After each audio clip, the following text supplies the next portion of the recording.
Malam itu, udara di sekitar kampus Universitas Negeri di Semarang terasa ganjil. Angin berembus lembut, tapi membawa aroma lembab dan tua, seperti bau buku-buku berjamur atau kayu lapuk yang dibiarkan terlalu lama dalam ruang tertutup. Jam digital di layar laptop Arga menunjukkan pukul 22.04. Ia satu-satunya mahasiswa yang masih bertahan di Gedung F, Fakultas Sastra. Gedung F terkenal tua. Dibangun tahun 1970-an, gedung itu jarang direnovasi. Lantainya dari ubin mengkilap yang sudah tergores di sana-sini. Dindingnya penuh tempelan pamflet-pamflet acara teater yang usang, dan jendela kayunya sering berderit bila angin lewat. Tapi bagi Arga, tempat itu seperti rumah kedua. Ia lebih suka suasana sepi dan tenang untuk menyelesaikan skripsinya. Sore tadi, ia sudah meminta izin ke Satpam kampus untuk lembur. Pak Darto, Satpam yang berjaga malam, hanya berkata singkat, "Hati-hati aja, Mas. Malam Jumat lagi." Arga hanya tertawa kecil. Ia bukan tipe yang percaya hal-hal mistis. Kamar tempat ia bekerja adalah ruang 202, bersebelahan langsung dengan ruang 204. Sejak pukul 8, ia sudah larut dalam tulisan tentang filsafat eksistensialisme dan peran absurditas dalam sastra Indonesia modern. Hanya suara keyboard, desis kipas laptop, dan kadang-kadang gesekan kursi. Namun, sekitar pukul 22.15, suara asing mulai terdengar. "Baik, kita lanjutkan ke bagian berikutnya." Arga menghentikan ketikannya. Suara itu datang dari arah kanan. Tepatnya, dari ruang 204. Suara seorang pria, berwibawa, dalam, agak serak, seperti seseorang yang sudah bertahun-tahun mengajar. Suara itu jelas terdengar dari balik dinding, seolah sedang memberi kuliah. Arga menoleh ke dinding ruangannya. Ia yakin tak ada kelas malam hari di lantai 2. Apalagi di ruang 204. Semua jadwal kuliah berakhir pukul 19. Dan ia tahu pasti, ruang 204 sedang direnovasi ringan karena bagian plafonnya rusak. Bahkan, tadi sore pintunya digembok dengan rantai. Suara kapur menulis di papan tulis terdengar samar. Diikuti suara gesekan sepatu, lalu langkah-langkah perlahan dari ujung ruangan ke tengah. Arga mematung. Ia membuka ponsel dan melihat kalender. Kamis malam, malam Jumat. Hatinya mulai tak tenang, tapi rasa penasaran lebih besar dari rasa takut. Ia menutup laptop, memasukkan ponsel ke saku, dan berdiri. Pelan-pelan, ia keluar dari ruang 202 dan berdiri di lorong. Lorong lantai 2 sunyi. Lampu neon redup berkedip di ujung koridor. Udara di luar ruang tiba-tiba lebih dingin. Di depannya, sekitar 3 meter, pintu ruang 204 berdiri kokoh, tertutup. Namun, suara dari dalam ruangan itu semakin jelas. Saudara-saudara mahasiswa, harus diingat, moralitas tak hanya soal norma, tapi juga keberanian untuk berbeda. Arga menelan ludah. Kata-kata itu seperti benar-benar berasal dari seorang pengajar. Tapi siapa yang mengajar jam segini? Dan bagaimana bisa masuk ke ruangan yang digembok? Ia berjalan pelan ke arah pintu 204. Makin dekat, makin jelas suara dari dalam. Ada suara kursi digeser, seperti banyak orang di dalam. Lalu suara batuk, semuanya lenyap dalam satu kedipan mata. Tak ada suara sama sekali. Sunyi total. Arga berdiri tepat di depan pintu. Ia menyentuh gagang pintu besi. Dingin. Tak bergerak. Ia menunduk. Gembok rantainya masih ada. Masih terkunci. Lalu dari bawah celah pintu, samar-samar cahaya putih berkedip sebentar. Lalu padam. Jantung Arga berdetak makin cepat. Ia mundur 2 langkah. Nafasnya memburu. Gila, ini serius, gumamnya. Namun sebelum ia bisa melangkah kembali ke ruangannya, suara dari dalam kembali terdengar. Pelan, lembut, seperti bisikan. "Kamu mau belajar?" Arga membeku. Itu bukan suara kuliah. Bukan suara dosen memberi materi. Itu suara yang tahu dia ada di luar pintu. Suara yang berbicara langsung padanya. Ia berbalik, hendak lari kembali ke ruang 202. Tapi lampu lorong padam seketika. Gelap total. Hanya suara angin yang melolong di luar jendela. Dan langkah-langkah pelan dari dalam ruang 204. Tok tok tok. Suara sepatu menyentuh lantai. Mendekat ke pintu dari sisi dalam. Arga menahan napas. Ini mimpi. Gumamnya. Suara langkah berhenti tepat di balik pintu. Hening lagi. Lalu, tok tok tok. 3 ketukan keras dari dalam pintu 204 menggema di lorong sunyi. Arga hampir menjerit. Tapi tubuhnya tak bisa bergerak. Seolah-olah ada beban tak terlihat menekan dadanya. Dengan sisa-sisa keberanian, ia merogoh sakunya, mengambil ponsel, dan menyalakan senter. Ia sorotkan ke pintu 204. Tak ada apa-apa. Tapi saat cahaya bergerak ke bagian bawah pintu, ia melihat sesuatu. Sepasang kaki, berdiri tegak menghadap ke arahnya, hanya beberapa sentimeter dari celah bawah pintu. Kaki itu mengenakan sepatu kulit hitam tua, lusuh, dan celana bahan abu-abu seperti seragam dosen zaman dulu. Arga tak bisa menahan diri lagi.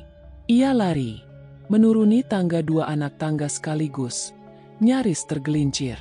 Ia berlari keluar gedung, napas memburu, sampai tiba di pos satpam.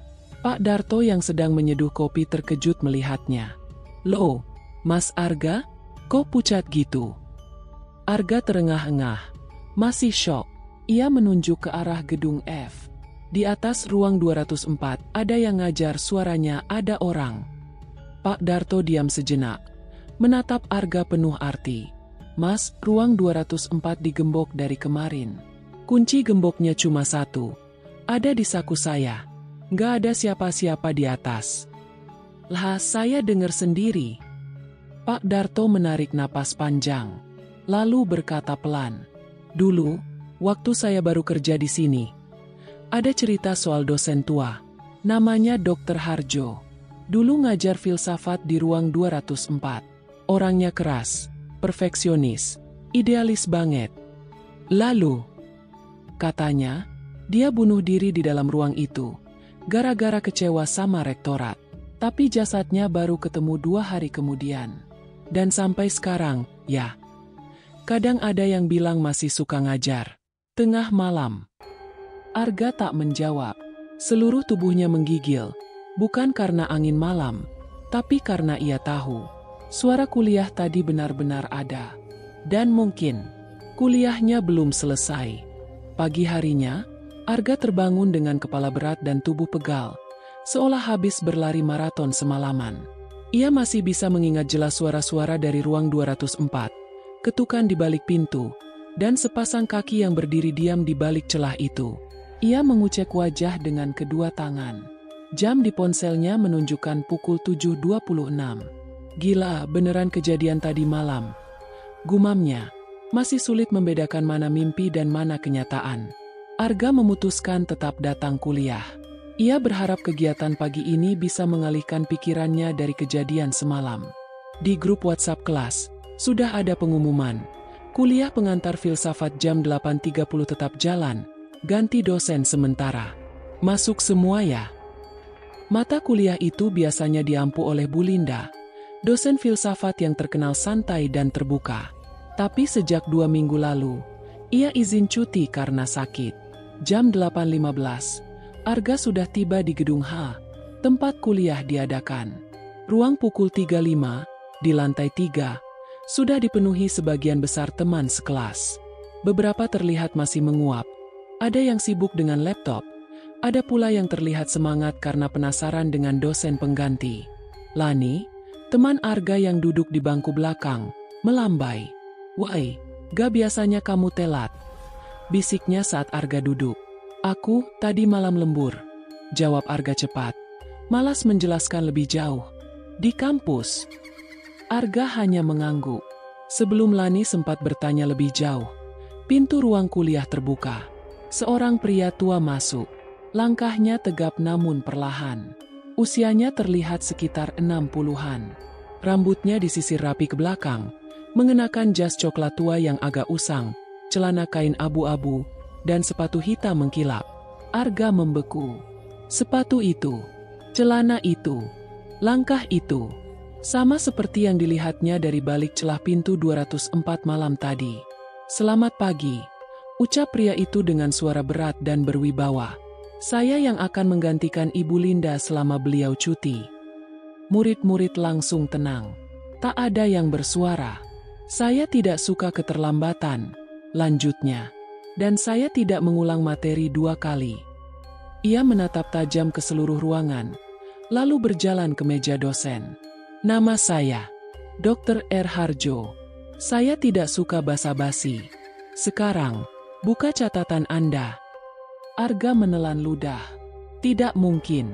Mustel." Ia menoleh ke Lani. Tapi temannya itu mencatat seperti biasa, tidak menunjukkan keanehan apapun. "Harjo, kamu denger nggak?" bisiknya ke Lani. Lani mengangguk cepat. "Iya," katanya, "namanya Harjo. Serem juga ya cara ngajar dia." "Halo, Dr. R. Harjo." Nama itu bukan sekadar familiar. Itulah nama yang disebut Pak Darto semalam. Nama dosen yang konon bunuh diri di ruang 204. Dosen yang seharusnya sudah meninggal puluhan tahun lalu. Pikiran Arga mulai kacau. Ia membuka laptop, mencoba mengalihkan diri dengan mencatat, tapi jemarinya gemetar. Dr. Harjo mulai menjelaskan materi dengan gaya khas dosen zaman lama. Serius, tanpa lelucon, penuh kutipan-kutipan filsuf klasik. Tapi tak ada yang berani menyela. Entah karena takut atau karena semacam rasa hormat aneh yang tiba-tiba tumbuh. Setengah jam berlalu, Dr. Harjo menghentikan penjelasannya dan berkata, "Sekarang saya edarkan daftar hadir. Saya ingin melihat siapa yang benar-benar hadir. Tidak boleh ada yang diwakilkan." Ia mengambil selembar kertas dari map kulit coklat dan menaruhnya di meja paling depan. "Edarkan ke belakang." Arga duduk di baris tengah. Ketika daftar hadir sampai ke tangannya, ia menatap kolom-kolomnya. Nama-nama teman sekelas tercetak rapi, dan sebagian besar sudah dibubuhkan tanda tangan. Namun satu hal yang membuat dadanya berhenti berdetak. Di baris paling bawah, ada nama yang tak dicetak, ditulis tangan, dengan tinta merah. Tulisan itu tampak tua, goresannya kaku namun tegas. "Dr. R. Harjo." Arga nyaris menjatuhkan kertas itu. Ia menoleh ke belakang, lalu ke depan, berharap orang lain juga melihat keanehan itu. Tapi semua terlihat biasa saja. Seolah-olah itu tak aneh. Ia memberanikan diri bertanya, "Pak, maaf, di daftar hadir ini, nama Bapak ditulis pakai tangan, siapa yang menulis?" Dr. Harjo menatap Arga. Tatapannya lama dan dingin. "Apakah itu penting?" tanyanya. Arga tak menjawab.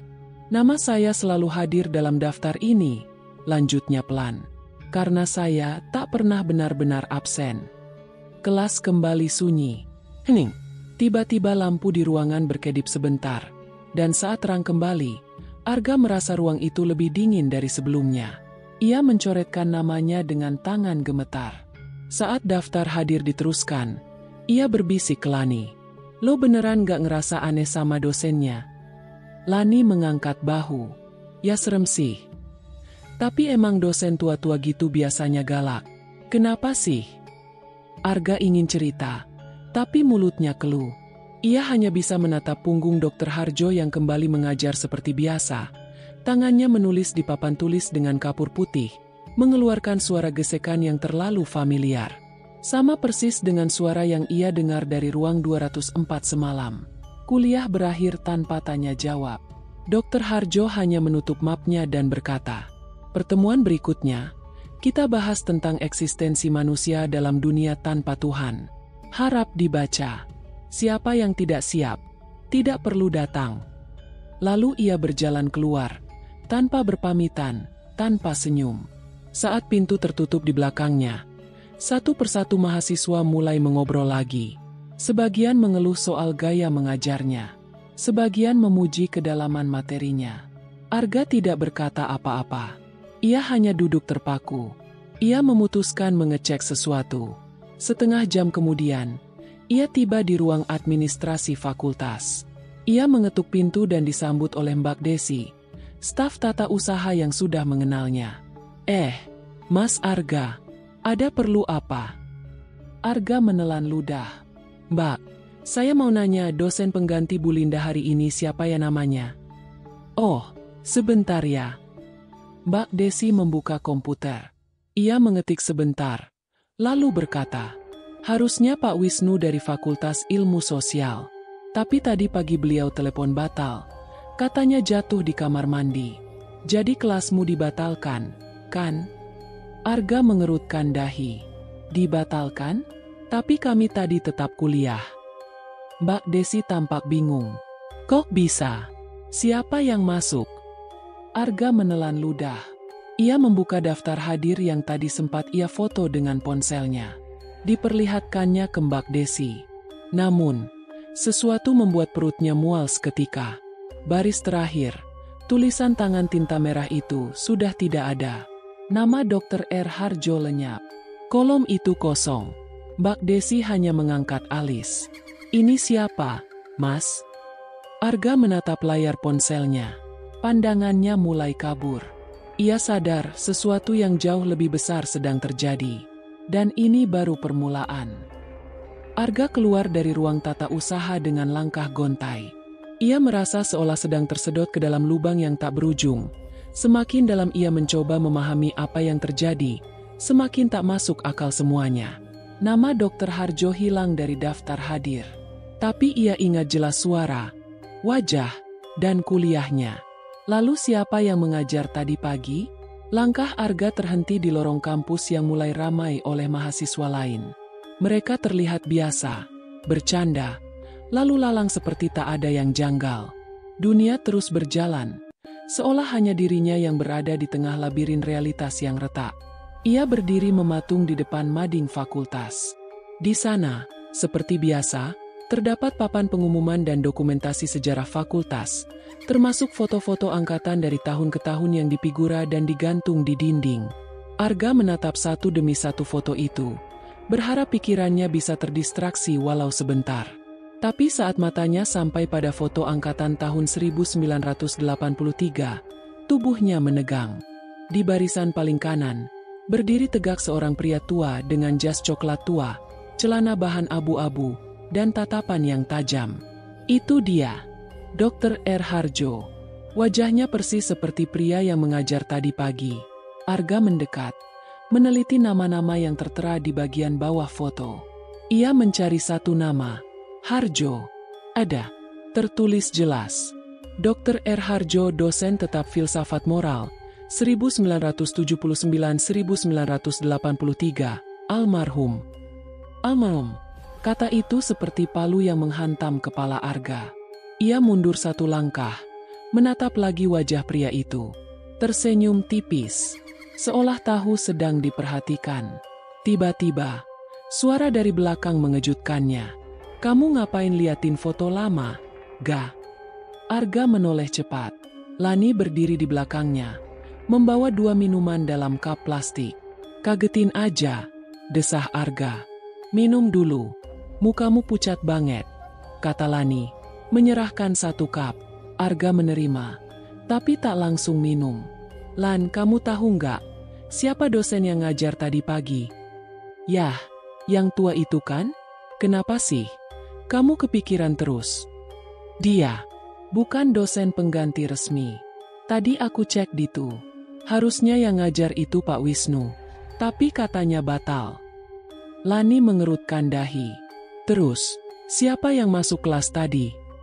Arga menunjuk ke foto. Ini orangnya. Lani mendekat, menatap wajah pria di foto tahun 1983. Loh, mirip ya. Tapi kan ini udah almarhum. Arga mengangguk. Makanya aku ngerasa gila. Lani diam beberapa detik, lalu berbisik. Ga, kamu tahu nggak? Dulu tuh, pernah ada cerita tentang mahasiswa yang suka lembur skripsi malam-malam. Terus katanya dia ngeliat kelas kosong yang hidup sendiri. Kayak ada kuliah hantu. Tapi itu cerita lama. Urban legend. Aku pikir bohongan. Arga menoleh cepat. Kamu tahu dari mana?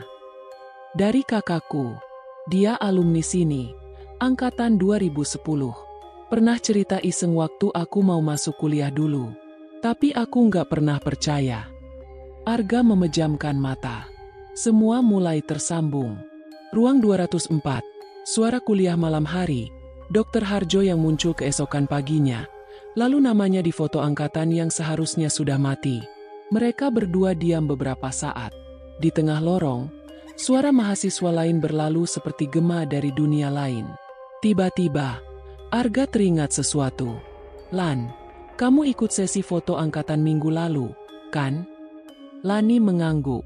Iya. Kenapa? Kita lihat hasilnya. Yuk, biasanya udah dicetak dan ditempel di mading belakang, dekat ruang humas. Mereka pun berjalan ke ujung koridor, ke bagian kampus yang lebih sepi.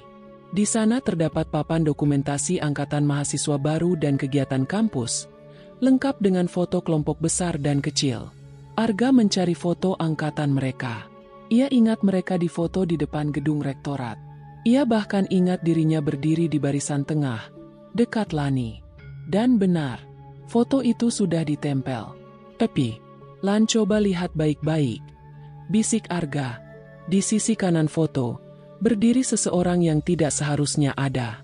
Seorang pria tua, dengan jas coklat, celana abu-abu, tatapan tajam. Dr. Harjo. Ia berdiri di ujung barisan, dengan posisi kaku tapi tidak terlihat seperti editan. Bahkan pencahayaannya cocok dengan latar dan posisi orang-orang di sekitarnya. Lani mundur setengah langkah. Itu, gak mungkin. Aku gak lihat dia waktu pemotretan. Kamu lihat juga kan? Arga mengangguk perlahan. Tubuhnya dingin. Matanya tak bisa lepas dari gambar itu. Dan yang membuat semuanya lebih mengerikan. Saat mereka menatap lebih lama, wajah beberapa mahasiswa dalam foto terlihat mulai kabur. Seperti dicoret dengan penghapus halus. Seolah eksistensinya sedang menghilang dari citra itu. Satu persatu, wajahnya mengabur. Dimulai dari mahasiswa yang berdiri paling dekat dengan Dr. Harjo. Lani menjerit kecil. Gak, kita harus ketu lagi. Kita tanya siapa yang nyetak foto ini. Mereka berlari kembali ke ruang tata usaha. Langsung menghampiri Mbak Desi yang sedang menyusun map. Mbak, maaf. Foto angkatan minggu lalu, siapa yang ngatur pencetakan dan layoutnya? Tanya Arga cepat. Mbak Desi agak kaget melihat mereka terburu-buru. Itu dari pihak humas. Mas, tapi filenya dikirim ke saya dulu lewat email sebelum dikirim ke percetakan. Kenapa? Boleh kami lihat filenya? Yang asli, versi digitalnya. Dengan bingung, Mbak Desi membuka laptopnya, lalu mencari file yang dimaksud. Ia membuka folder, foto angkatan 2025, lalu klik file JPEG berjudul, Angkatan 2025 Final JPG. File itu terbuka di layar. Arga dan Lani menatap layar. Di versi digital, pria tua itu tidak ada. Foto terlihat normal. Tak ada sosok Dr. Harjo. Tak ada wajah yang kabur. Lani terdiam, mulutnya terbuka. Tak tahu harus berkata apa. Arga bersandar di dinding. Dadanya terasa sesak.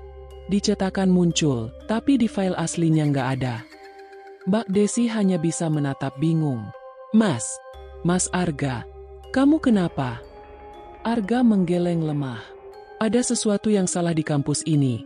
Mbak, sesuatu yang seharusnya udah lama selesai, tapi belum. Dan di balik pikirannya, satu kesimpulan terbentuk pelan-pelan. Dr. Harjo tidak hanya kembali untuk mengajar. Ia kembali untuk hadir. Untuk dikenali. Diakui. Disambut kembali dalam dunia yang telah melupakannya. Dan mereka yang terlalu dekat dengannya perlahan akan menghilang. Setelah keluar dari ruang tata usaha, Arga dan Lani berjalan pelan menuju taman belakang kampus. Angin semilir menyapu daun-daun kering yang berserakan, menciptakan suara gemerisik lembut yang tak mampu menenangkan hati mereka. Mereka duduk di bangku beton dekat pohon flamboyan yang rindang.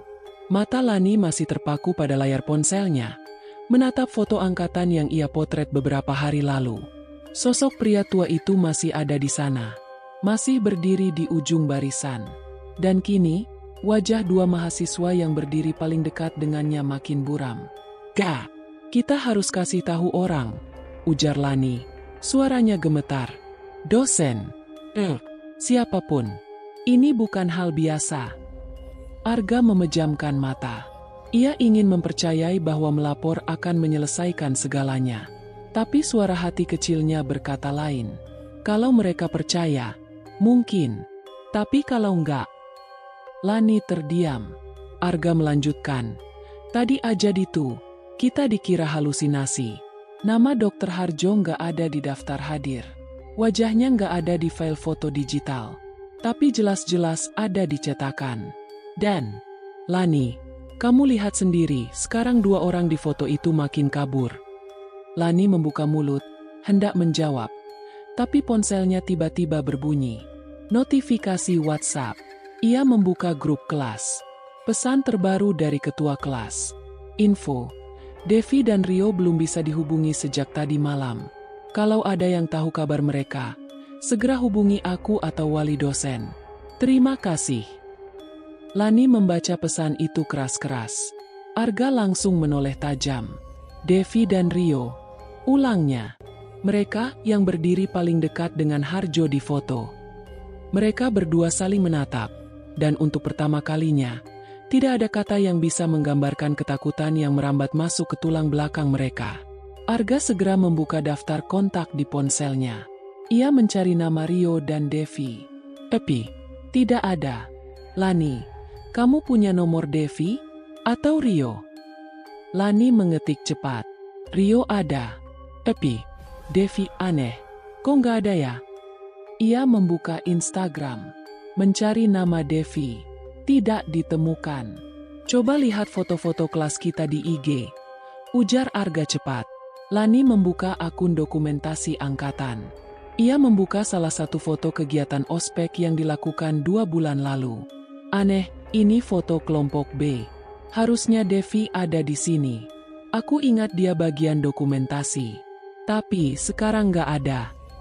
Arga menarik napas panjang. Satu persatu, mereka bukan cuma hilang dari tempat fisik, tapi juga dari ingatan orang, dan dari data digital. Devi mulai kabur dari foto cetak, lalu menghilang dari dunia maya, lalu dari ingatan. Kalau ini terus terjadi, Lani menatap Arga penuh ngeri. Bisa jadi kita giliran berikutnya. Sore itu juga, Arga memutuskan untuk menyelidiki lebih jauh. Ia ingat cerita Pak Darto, satpam yang menyebut nama Dr. Harjo di malam pertama. Kalau ada satu orang yang bisa menjelaskan ini semua, itu adalah dia. Ia dan Lani menemui Pak Darto di pos satpam depan kampus. Untungnya, ia masih berjaga.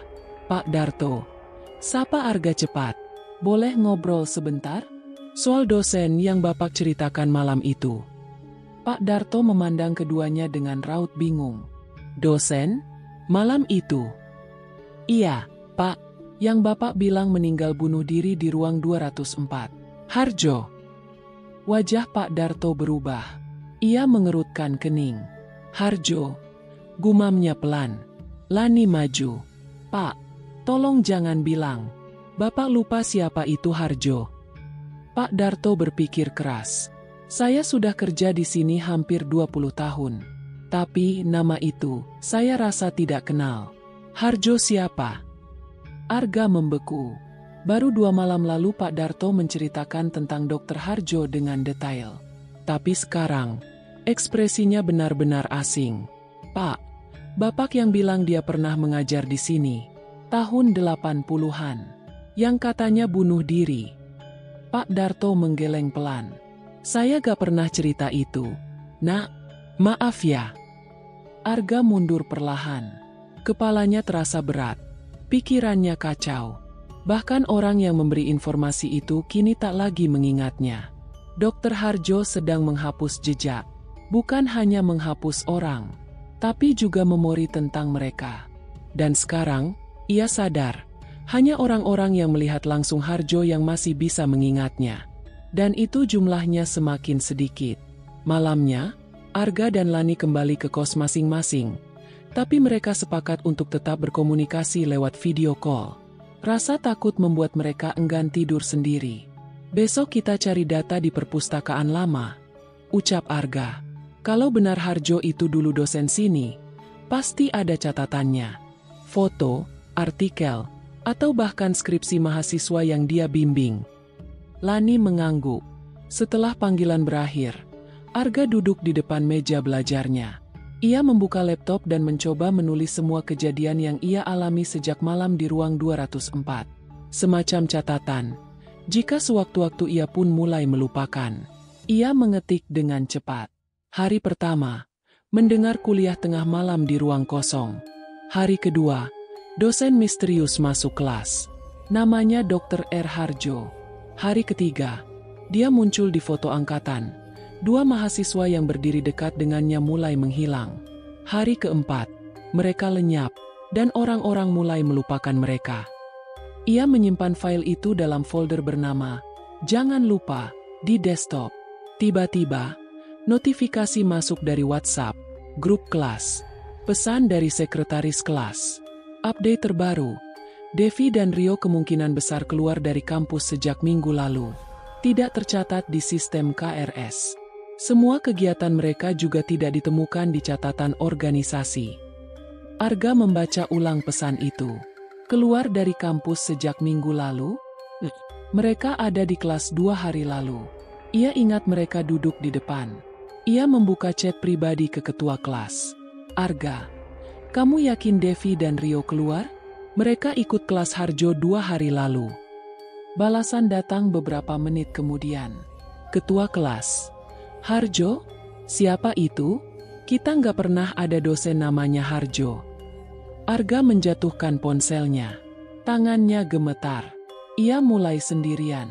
Keesokan paginya, saat masuk kelas, Arga memandangi seisi ruangan. Teman-temannya terlihat normal. Ramai. Tapi, ada bangku kosong. Tempat di mana Devi dan Rio biasa duduk. Tak ada yang menyebut nama mereka. Tak ada yang bertanya. Seolah mereka memang tak pernah ada. Lani masuk 5 menit kemudian.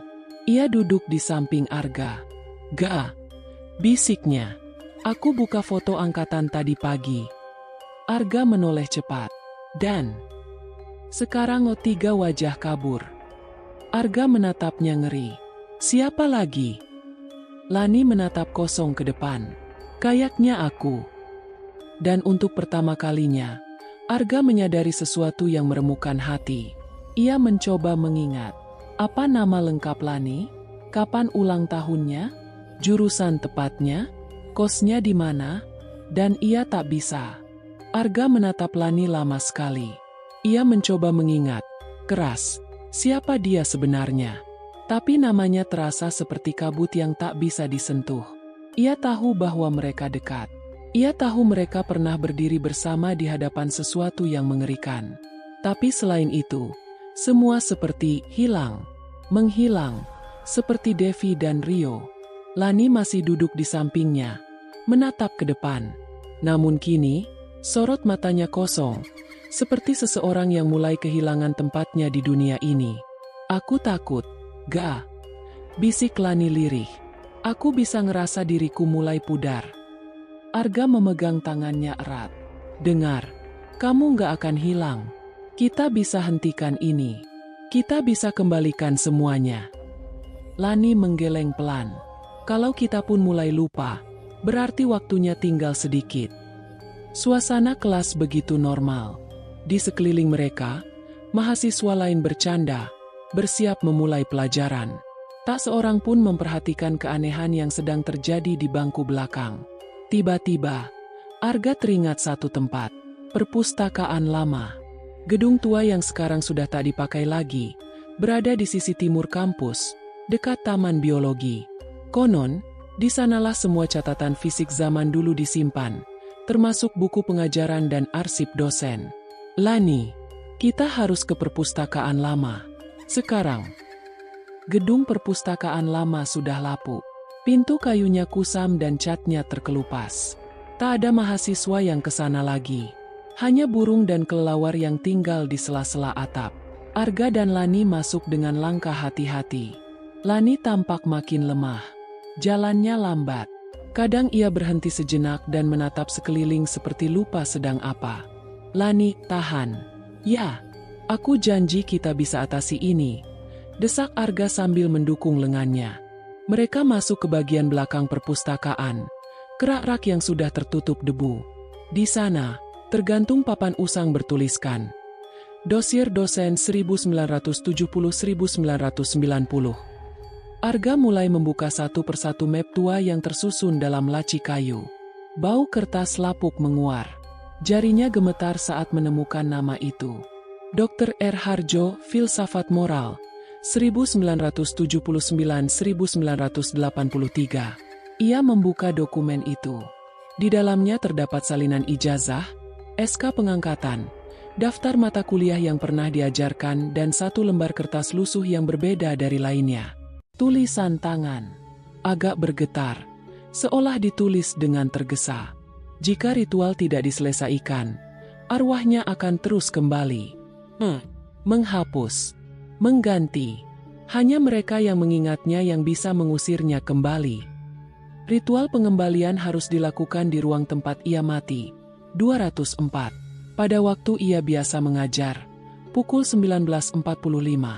Dengan 5 elemen: kapur, lilin putih, kaca, air mawar, dan suara manusia yang mengenalnya. Arga membaca ulang berkali-kali. Jantungnya berpacu. Inilah jawabannya. Ia menoleh ke Lani. Ini bisa hentikan dia. Tapi Lani kini duduk di lantai, lemas, menunduk, seolah tak lagi sadar siapa dirinya. Arga berjongkok, mengguncang bahunya. Lani, Lani, dengarkan aku. Kau masih di sini. Aku ingat. Lani mengangkat wajahnya. Matanya kosong. Aku siapa? Arga menahan napas. Tak ada waktu lagi. Petang menjelang malam, Arga berlari dari toko ke toko di sekitar kampus, mencari semua elemen yang disebut dalam catatan ritual. Ia membeli lilin putih dari toko perlengkapan ibadah, kapur dari toko alat tulis, air mawar dari apotek kecil, dan memecah cermin kecil dari kamar kosnya untuk mendapatkan pecahan kaca.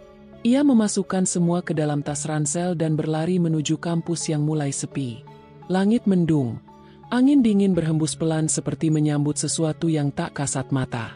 Pukul 19.30. Arga tiba di depan ruang 204. Lani berdiri di sampingnya. Kini makin transparan, hampir seperti bayangan. Tapi dia mengikuti Arga diam-diam, tanpa sepatah kata pun. Hanya matanya yang masih menatap Arga, seolah berharap. Arga membuka pintu ruang 204. Ruang itu hening. Tak ada suara, tak ada cahaya. Tapi begitu mereka masuk, jam dinding berdentang. Pukul 19.45. Dan seketika itu pula, kapur di papan tulis mulai menulis sendiri. Silakan duduk. Kuliah akan dimulai. Angin dingin berhembus dari jendela yang tertutup. Arga menggigil. Tapi ia segera mengambil semua perlengkapan ritual dan menyusun sesuai petunjuk. Kapur ia letakkan membentuk lingkaran di lantai. Lilin putih dinyalakan di 4 sudut ruangan. Air mawar ia taburkan di tengah lingkaran. Pecahan kaca diletakkan menghadap langit-langit, memantulkan cahaya lilin. Dan akhirnya, Arga berdiri di dalam lingkaran itu bersama Lani, lalu membuka mulut. Dengan gemetar, ia mulai bicara. Dr. R. Harjo, aku tahu Anda masih di sini. Anda mengajar di kampus ini. Anda dikenang. Tapi Anda sudah pergi. Sudah waktunya kembali ke tempat yang seharusnya. Tak ada jawaban. Hanya suara kapur yang kini menulis sendiri di papan. Masih ada yang harus diajarkan. Arga menggertakkan gigi. Ia berteriak lebih keras. Anda menghilangkan mahasiswa. Anda menghapus mereka dari ingatan kami. Kami tak akan biarkan ini terus terjadi. Tiba-tiba, lampu menyala sendiri. Sosok Dr. Harjo muncul di depan kelas. Ia mengenakan jas coklat. Wajahnya tenang, tapi matanya menatap Arga dalam-dalam. Tak ada yang ingat saya. Tak ada yang menghargai saya. Maka saya kembali. Saya ajar mereka ulang. Saya bentuk ulang dunia ini. Arga mengangkat botol air mawar dan melemparkannya ke arah Harjo. Cairan itu menyentuh lantai, menyebar di bawah kaki Harjo. Api lilin bergetar. Kaca memantulkan sosok Harjo dengan wajah berubah. Kini pucat, matanya hitam, bibirnya sobek hingga ke pipi. Arga mulai membaca teks ritual dari catatan. Kembalilah ke asalmu, pengajar yang telah tiada. Kembali ke ketenangan. Biarkan mereka hidup. Biarkan mereka ingat. Biarkan mereka pergi. Sosok Harjo menggeram. Tubuhnya retak seperti kaca yang pecah. Suara Lani terdengar pelan di samping Arga. Aku ingat namaku. Arga, aku ingat kamu. Arga menggenggam tangannya. Kamu kembali. Lan, kamu kembali. Cahaya lilin membesar. Kaca di tengah ruangan pecah. Suara jeritan menggema keras dari arah papan tulis. Harjo berteriak, lalu menghilang. Semua menjadi hening. Jam di dinding berhenti berdetak. Angin berhenti berhembus. Ruang 204 kembali kosong. Beberapa menit kemudian, Lani duduk di kursi kelas. Ia kembali padat. Wajahnya normal. Matanya cerah. Aku masih di sini. Arga tersenyum. Kamu kembali. Lani memeluknya erat. Gemetar. Pagi harinya, Arga membuka grup kelas. Pesan baru muncul. Devi dan Rio ternyata memang masih terdaftar. Tadi pagi ikut kelas bareng kita. Aneh, ya? Rasanya kayak udah lama nggak lihat mereka. Arga membuka Instagram. Kini Devi ada di foto kelompok. Rio juga. Semuanya kembali. Termasuk ingatan. Tapi saat Arga membuka desktopnya, file, jangan lupa, masih ada. Ia membukanya. Isi file kosong. Di bagian bawah hanya tertulis, kuliah berikutnya akan dimulai pukul 19.45. Jangan pernah duduk di baris paling kanan. Pagi itu, Arga duduk termenung di meja belajarnya. Cahaya matahari menembus jendela kamar kos, menghangatkan ruangan yang masih terasa dingin sisa dari malam sebelumnya. Laptopnya terbuka. Di layar, file bertajuk, jangan lupa, masih menyala. Tapi isinya kosong, hanya menyisakan satu kalimat terakhir yang muncul secara misterius. Kuliah berikutnya akan dimulai pukul 19.45. Jangan pernah duduk di baris paling kanan. Arga menatap tulisan itu lekat-lekat, merasa tidak tenang. Ia sudah melewati satu malam mengerikan, melakukan ritual untuk mengusir Dr. Harjo. Semua teman-temannya kembali. Lani pun selamat. Namun ada bagian dari dirinya yang masih belum percaya semuanya benar-benar selesai. Ia menutup laptop dan meraih ponsel. Sebuah pesan masuk dari Lani. Lani, kamu mimpi buruk tadi malam? Arga menjawab cepat. Arga, bukan mimpi, aku cuma ngerasa belum benar-benar aman. Beberapa menit kemudian, Lani mengetik lagi. Lani, aku barusan buka catatan kelas semester lalu. Di jadwal lama, ada satu matkul tambahan, filsafat moral eksistensial. Tapi aku yakin kita nggak pernah ambil itu. Dosen pengampunya nggak ada nama. Arga langsung terlonjak. Filsafat moral eksistensial. Itu matkul yang disebut dalam berkas Dr. Harjo. Dia buru-buru membuka KRS-nya sendiri. Dan benar, di kolom mata kuliah semester lalu, ada satu baris abu-abu, nyaris tak terlihat. FME 401 Filsafat Moral Eksistensial, 2 SKS. Tak bisa diklik, tak bisa dihapus. Ia langsung menelepon Lani. Kayaknya Harjo belum benar-benar pergi, ujar Arga cepat. Mungkin ritual itu cuma menghentikannya sementara. Terus apa maksud tulisan di file kamu? Tanya Lani. Kuliah berikutnya dimulai pukul 19.45.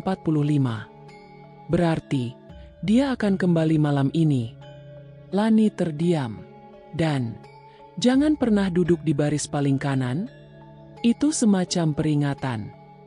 Pukul 19. Langit Semarang diselimuti awan gelap. Petir sesekali menyambar di kejauhan. Kampus tampak sepi, lebih hening dari biasanya. Tapi di dalamnya, Arga dan Lani berjalan dengan tekad. Mereka menyusuri koridor lantai 2, menuju ruang 204 sekali lagi. Kalau dia benar kembali, gumam Arga, Kita harus pastikan dia gak bisa muncul lagi. Kita perlu tutup jalannya. Lani mengangguk, tapi wajahnya tegang. Kamu yakin kita harus ke sana lagi? Kalau kita diam, mungkin dia akan mulai hapus mahasiswa lagi. Satu persatu, termasuk kita. Mereka tiba di depan ruang 204. Pintu tertutup. Tak ada suara. Tapi jam di dinding lorong menunjukkan pukul 19.43. 2 menit lagi. Arga merogoh tasnya. Ia membawa kembali pecahan kaca, lilin, air mawar, dan selembar salinan dari tulisan tangan Harjo yang ditemukan di perpustakaan lama. Pukul 19.45.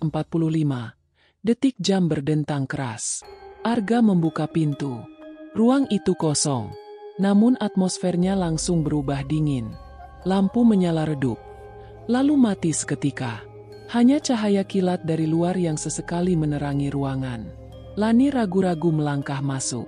Ia melihat ke bangku-bangku. Baris kanan depan. Bangku itu kini bersih. Tak berdebu. Seolah seseorang baru saja duduk di sana. Arga mulai menyalakan lilin dan membuat lingkaran seperti sebelumnya. Namun sebelum ia selesai, suara langkah kaki terdengar.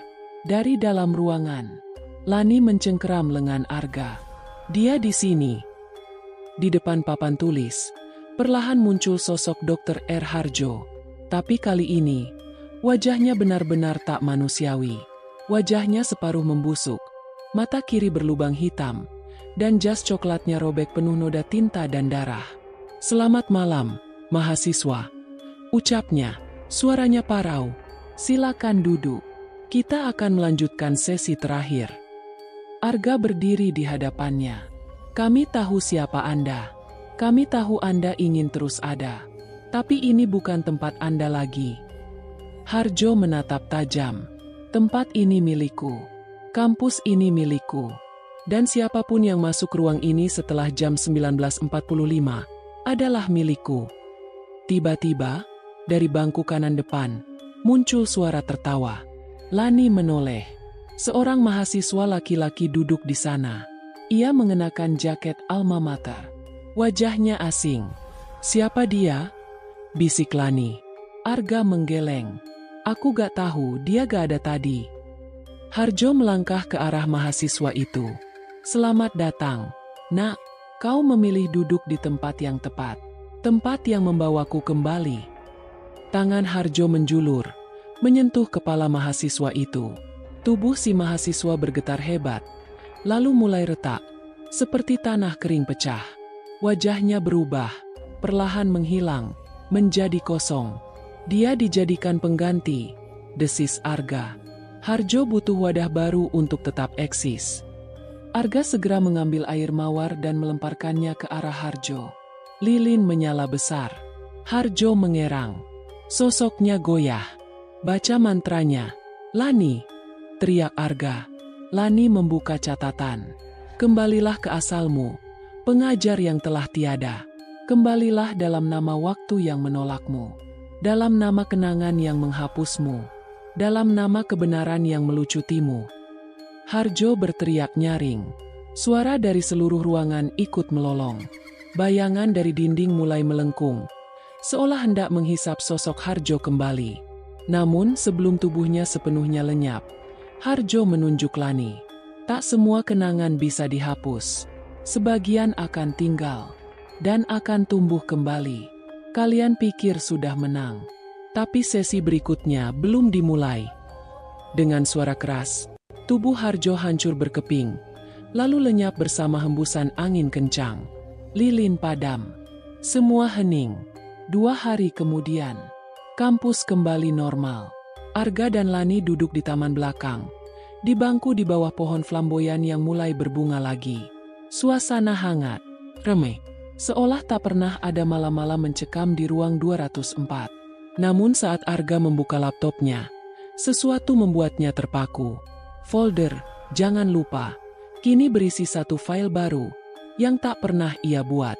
Judulnya, Sesi 1 Mahasiswa Pengganti. Ia membuka file itu. Isinya kosong, kecuali satu kalimat. Siapa yang akan duduk di baris kanan selanjutnya? Lani menatap layar itu. Lalu Arga, apa maksudnya? Arga menutup laptopnya perlahan. Mungkin kita sudah mengusir Harjo. Tapi, ingat kata dia, sebagian akan tinggal. Mereka berdua terdiam.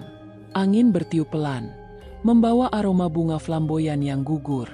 Dari kejauhan, terdengar suara mikrofon dari ruang kelas. Selamat malam, mahasiswa. Hari ini kita akan memulai sesi pertama. Tapi kampus belum membuka kelas malam. Dan ruang 204 kini kosong. Atau seharusnya kosong.